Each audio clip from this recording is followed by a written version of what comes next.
প্রিয় দর্শক, সবশেষে রয়েছে গ্রন্থ পরিচিতি। আমাদের আজকের গ্রন্থের নাম বিশ্বনবী সাল্লাল্লাহু আলাইহি ওয়াসাল্লামের দয়া ও ভালোবাসা। এই গ্রন্থটি লিখেছেন আল্লামা আবু আব্দুর রহমান, বাংলায় রূপান্তর ও সম্পাদনা করেছেন মাওলানা ডক্টর শাহ মোহাম্মদ আব্দুর রহিম ও মোহাম্মদ নাসির উদ্দিন। গ্রন্থটি প্রকাশ করেছে সোনালী সোপান প্রকাশন। বিশ্বনবী দয়া ও ভালোবাসা। দীর্ঘ সূচি রয়েছে এই গ্রন্থের। আমরা কিছু শিরোনাম উল্লেখ করতে পারি। বিশ্বনবী যখন এলেন ধরায়, তিনি ছিলেন সৃষ্টি জগতের জন্য করুণা, শিশুদের প্রতি তাঁর আদর্শ ভাগ ভালোবাসা, তার অনুপম অনিন্দ সুন্দর চরিত্র মাধুর্য, তার অনুপম বদান্যতা মহানুভবতা, তার অনুপম বিনয় ও নম্রতা, তাঁর অপার ধৈর্য ক্ষমাশীলতা, রাসূল সাল্লাল্লাহু আলাইহি ওয়াসাল্লামের অনিন্দ সুন্দর ভাষা অলঙ্কার, রাসূল সাল্লাল্লাহু আলাইহি ওয়াসাল্লামের মুজিজা অলৌকিকতা। আরও চমৎকার সব বিষয় রয়েছে এই গ্রন্থে। যারা এই গ্রন্থটি পেতে চান, টেলিফোন নম্বরে যোগাযোগ করতে পারেন। Telephone number 01715819869। আবারও বলছি 01715819869। আর গ্রন্থটির মূল্য 230 টাকা মাত্র। বিশ্বনবী সাল্লাল্লাহু আলাইহি ওয়াসাল্লামের দয়া ও ভালোবাসা। দয়া ও ভালোবাসার এই যে আকাল বর্তমান সভ্যতায় চলছে, এমন বাস্তবতায় এই গ্রন্থটি কতটা প্রাসঙ্গিক? খুবই গুরুত্বপূর্ণ। নবী সাল্লাল্লাহু আলাইহি ওয়াসাল্লাম মূলত প্রেরিত হয়েছেন রাহমাতান লিল উম্মাহ, রাহমাতান লিল আলামিন, গোটা বিশ্ববাসীর জন্য রহমত হিসেবে। আমার বুইসতু রাহমাতান মুহদা, আল্লাহর পক্ষ থেকে আমি তোমাদের জন্য রহমতের উপঢৌকন হিসেবে এসেছি। সুতরাং রাসূলুল্লাহ সাল্লাল্লাহু আলাইহি ওয়াসাল্লামের প্রত্যেকটি বিষয় মূলত রহমত। তার আগমনটাই ইটসেলফ, মানে এটাই নিজে নিজেই একটি রহমত।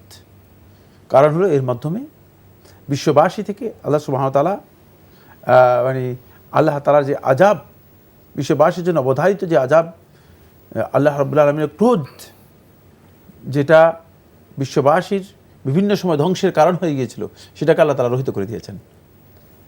এবং এর মাধ্যমে আল্লাহ সুবহানাহু ওয়া তাআলা কিয়ামত পর্যন্ত মানুষের জন্য আল্লাহর বিধানকে সহজ, যে বিধান যেটা আল্লাহ তাআলা সহজ করতে চেয়েছিলেন, কিয়ামত পর্যন্ত মানুষের জন্য সহজ বিধানকে আল্লাহ তাআলা এস্টাবলিশড, পরিপূর্ণতা করে দিয়েছেন। সুতরাং রাসূলুল্লাহ সাল্লাল্লাহু আলাইহি ওয়াসাল্লামের আগমনটা, এটি দয়া নিয়েই রাসূলুল্লাহ সাল্লাল্লাহু আলাইহি ওয়াসাল্লাম আগমন করেছেন। তিনি ভালোবাসা নিয়ে আগমন করেছেন। ফলে উম্মতের ভালোবাসা তার এমন ছিল যে যারা তাকে আঘাত করেছে, যারা তার প্রতি অত্যাচার জুলুম করেছে, তাদের সম্পর্কে তিনি বলেছেন আল্লাহুম্মা হদি কওমি ফাইন্নাহুম লা ইয়ারিফুনানি, যে হে আল্লাহ, আপনি আমার কওমকে আপনি হিদায়াত দিন, কারণ তারা আমাকে চিনতে পারেনি। মানে তিনি তাদের জন্য বদদোয়া করেন। কিলা আবু হুরায়রা বর্ণনা করেন, তিনি বলেন রাসূলুল্লাহ সাল্লাল্লাহু আলাইহি ওয়াসাল্লাম বলা হয়েছে যে উদু আলাল মুশরিকিন, মুশরিকদের বিরুদ্ধে আপনি বদদোয়া করুন। তখন রাসূলুল্লাহ সাল্লাল্লাহু আলাইহি ওয়াসাল্লাম বলেছেন লাম উবাস লাআনান, আমি লানত-কারী হিসেবে প্রেরিত হইনি, আমি লানত করব কিভাবে? প্রশ্নই আসে না। এই জন্য নবী সাল্লাল্লাহু আলাইহি ওয়াসাল্লামের জীবনীটি যদি কেউ মানে পড়েন, তাহলে তিনি জীবনের প্রত্যেকটি পরতে পরতে, বাঁকে বাঁকে তিনি নবী সাল্লাল্লাহু আলাইহি ওয়াসাল্লামের আদর্শের মধ্যে খুঁজে পাবেন ভালোবাসা এবং রহমতের যে স্নিগ্ধতা আছে। রাসূল সাল্লাল্লাহু আলাইহি ওয়াসাল্লামের দয়া ও ভালোবাসা প্রসঙ্গে তো আমরা পঞ্চমুখ বহু গ্রন্থ রচিত হয়েছে, কিন্তু প্রশ্ন হলো তার উম্মত হিসেবে আমাদের মধ্যে দয়া এবং ভালোবাসা বিষয়টি কতটা বিরাজমান, এবং তাঁর যে দয়া ও ভালোবাসার যে নির্দেশনা, যে উদাহরণ, সেটা আমরা কতটা অবলম্বন করছি, বা এক্ষেত্রে আমাদের করণীয় কী? প্রথম কথা হচ্ছে, আমরা আল্লাহ রাসূল সাল্লাল্লাহু আলাইহি ওয়াসাল্লামকে নির্দেশের আদর্শ হিসেবে গ্রহণ করার সর্বোচ্চ চেষ্টা আমাদের করতে হবে। আমরা সেখান থেকে অনেক অনেক দূরে।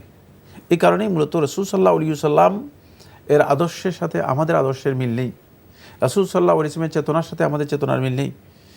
দুই নম্বর যে বিষয়টি, সেটা হলো আমরা এই বিষয়গুলো যত জ্ঞান নিব, যত এই বিষয়গুলো আমরা জ্ঞান নিব, তত বেশি আমরা নিজেদের মধ্যে সেটাকে বাস্তবায়ন করতে অনুপ্রাণিত হব।